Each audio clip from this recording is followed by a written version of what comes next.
I'm John Warner. I chair the Neighborhood Association's Emergency Preparedness Committee, and we're doing the second earthquake disaster response exercise. So this is a simulated, coordinated search and rescue exercise in response to an earthquake, we're pretending.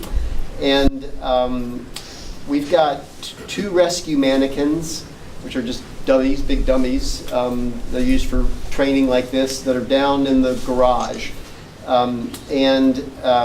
They have a piece of paper that's taped to the wall immediately next to them that describes what their condition is, and then uses the START, which stands for Simple Triage and Rapid Treatment, which we'll talk about in a minute. The START triage criteria are there as well. So it's important to pretend like we're in a disaster and we're talking on the radio and we're telling our team members we found a victim. So we want to describe the situation, but we also want to use those START triage criteria to help everybody have a sense of how to prioritize responding to multiple victims. So we'll talk about that in a second. So we're going to break into two search groups. In the real world, a search party has to have at least two people in it, right? One person isn't a search party, because if something happens, there's no one to help you. So don't go searching unless you've got a buddy to do it with. But today we've got an abundance of folks, which is going to be great. So we'll break up basically into two even groups.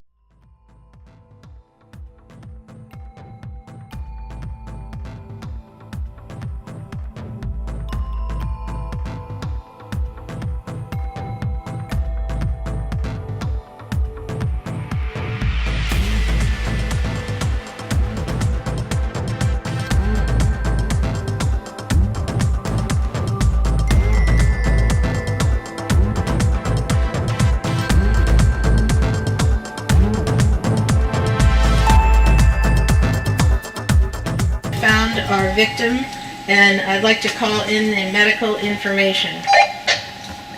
P1, this is the command center. I hear you. Please go ahead with your victim report. Over. This is an exercise. This is P1. Our victim has second-degree burns on his legs. The respirations are greater than 30 per minute. A radial pulse is present, and he is awake. Victim on P1 failed the respiratory test. Respiratory rate was above 30 breaths per minute. The victim on P2 passed all of the START tests, and so we're going to declare the P1 victim as our priority for transport.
Second-degree burns on its legs, and then the START triage criteria were that its respiratory rate was above 30, so it was panting, which was a bad sign.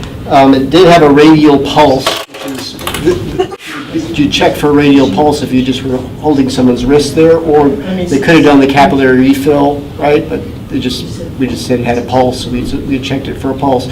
So it was perfusing adequately, and then it was awake, so it was carrying on a normal conversation with us. So that of those START criteria, it failed the respiratory one. It was breathing too fast. So that suggests that victim is going to be a priority. Okay, so let's, you got the stretcher, let's head down to P2. Who's going to guide us there?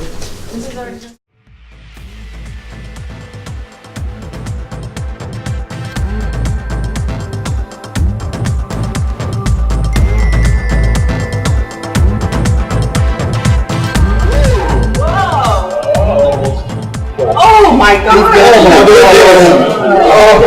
That we should have found that would have been fine. But the point is that, make sure you found all the victims, right?